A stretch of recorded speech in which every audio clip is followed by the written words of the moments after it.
Alright, y'all, how's it going? This is Silent E here, doing a deck profile now for this MR5 2020 with the new list. Now that multi-figure is back at 3, of course, the deck's full power pretty much with some new additions, of course. So let's go ahead and get into it. I'll explain a couple of main deck choices I have and also extra deck choices, and you'll see in a few. But first things first, 3 multi-figure obviously is best back, so we gotta have 3 of that. Y'all know what they do pretty much. 3 Marionetter, probably a lot more important now than it was before, besides setting a trap. You have Altergeist Haunted Rock now, which is definitely a key combo card. I'll show y'all what I'm talking about in a minute. 3 Motoseek, of course. Um, just 2 Siliquis, and then the 1 Concurry. That's pretty much the all the Altergeist you need. Then we'll follow up with some hand traps. By the way, I don't have impermanents. Of course, you need 3 impermanents for the deck, but I don't have any. I had some, but I got rid of it before multi-figure hit 3, so I kind of should have kept them. But monster hand traps. So you will need 3, no matter what. But I don't have it for now.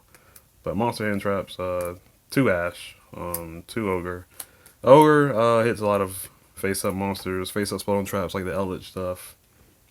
And then personal spoofing, if they have it up already, you just pop it so that way they just neg. And then 2 Veiler. Just, you can either go Droll or DD Crow or even Skullmaster. People are using that now. But Veiler is actually pretty good. That way they can't, block you on their activation. On their chain block, they can't chain block you or nothing. So you just Veiler whatever you want. And that's it for the monsters. I had Witchcraft or Golem, but it was a little too much. I didn't really need it like that. Spells, just like 5 of them. Just 2 pots. I don't like 3 because you'll never really burn through 3. That's your whole extra deck gone. And sometimes even 1 don't resolve all the ways. So just 2. 2 Call by the Grave, counter the hand traps, or potentially negate a card effect, monster effect if you need to. And then the 1 for 1. Just get things started, bring out Motoseek.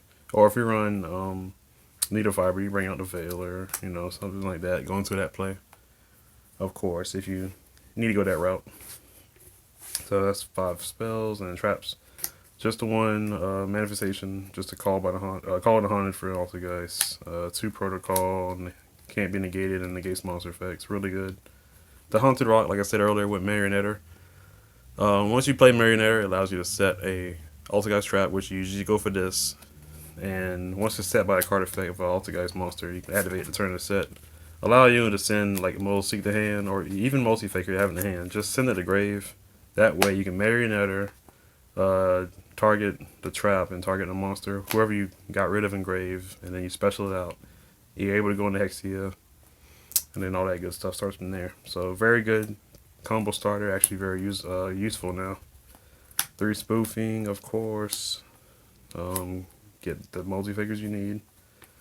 2 compulse. I like 3, but 2 is just good for now. The 1 Navy Storm Duster for mirror match. Potential mirror matches, Outlich, and any other back row stuff. 1 anti-spell. Just because I don't have Secret Village here, I needed some way to deal with some spell stuff, and what's that? Necros and Outlich, slow them down a little bit. Sky Strikers, of course, and I've also combined with Imperial Order. Obviously, does the best of both. 2 strikes and then 3 judgment. So good negation. Activate multi-faker behind it. Pretty much nothing they can do about that. Even judgment's pretty strong. You negate their first summon, and they pretty much can't do nothing else, and they just kind of fall behind. Then extra deck, just 3 Hexia, of course, 3 so you can do your play still, and then you banish extra with the Pot of Extravagance if you need to. And one thing I do with the Marionetter play, of course, like I said earlier, Marionetter the trap, bring back Motoseek, and that go into this, and then you use search or whatever. Then you use this for the link cross, and then that way you're able to search with Hexia and chain block it so they can't ash it with link raw, so you can get 2 tokens. So that's actually a good starter, and somehow keep them alive for the next turn play. 1 Prime Banshee, 2 Access Code Talker. I was debating 1, but with, like I said, with pot, you might banish. Obviously, you're gonna banish 1. So I was like, you know what? Let me increase the odds of not banishing both, if not the only one. And you gotta run 2. So, and I'm able to go into both of them. It's so easy to bring 2 out with this deck. It's ridiculous. One reason is because of Celine, of course. You can bring it out that way. Because you target a Spellcaster Engrave, usually like a Veiler or something, and you link into a Linkuriboh or Motoseek, same thing. And then you make this right behind it. Or you go into your Charmers here. Either I run the Water and the Earth currently, but you got the Fire for Salamangreat and the Wind for Dragoonity to come. So they bring out that Link 2 Dragoonity. You can take that. Salamangreat, whatever. Take that. Any water and then any earth, just take them if they're links or whatever. Need a fiber is water, so you can do that.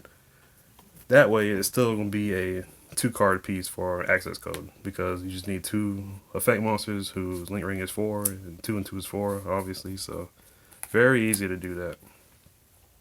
I wish I could put all the Charmers in, but it's just whatever you think you'll see the most. And water and earth is kind of like that. Fire too, and wind will be soon.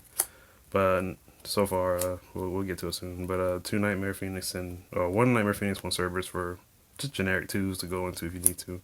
1 Link Ross, 1 Anima, and then 2 Linkuribohs. Rounds it up pretty much. Like I said, if I ever get the impermanence, I'll obviously take out probably 2 Veilers and then the 1. Probably the 1 Heavy Storm Duster. I don't know. Maybe Anti-Spell. It just depends, honestly. Maybe Anti-Spell because I have in pre-order if I need to really deal with the spells, and I don't want to hurt myself at the same time. But it hurts them more than it hurts me, so it's no big deal there. Spells are pretty where they're at because you need them for Celine, at least 3 to 5 for Celine, and then like I said, I'll take the Veilers out. I like Ash, and then I'm keeping the Ogre, so. I think we'll go with that route. Once I do get the impermanence, it's basically impermanence anyway, so that'll do that. And then, like I said, the anti-spell. But yeah, that's pretty much it. Like I said, that's honestly all I'm missing. Let me know what you think of the deck profile. Any comments, concerns, or questions, please comment down below. Like the video if you liked it, and let me know what y'all are using. What's y'all's format looking like? What y'all want to use? You can pretty much play every deck you want. I currently picked up the what's the Ritual Beast or Spiritual Beast deck back again. So I kind of want to make it, but we don't know where. I don't even know where it's at right now currently. And it's it's not like it was in 2015 Nats, but it's different meta now, different format. So it could have a spot somewhere. We just don't know yet. But we'll see. Every deck is kind of playable now. Next list will be in sometime in September, and I think that's when they're gonna do the big hit, like the Days of Futures Past hit. So I think we'll lose it all once we get that list. So hope y'all enjoy it now while we can. I know the virus is also 2 on everybody, so hopefully we can make it past that too. But y'all be safe, take care, and that's it for now. I'll see y'all next time. Peace out.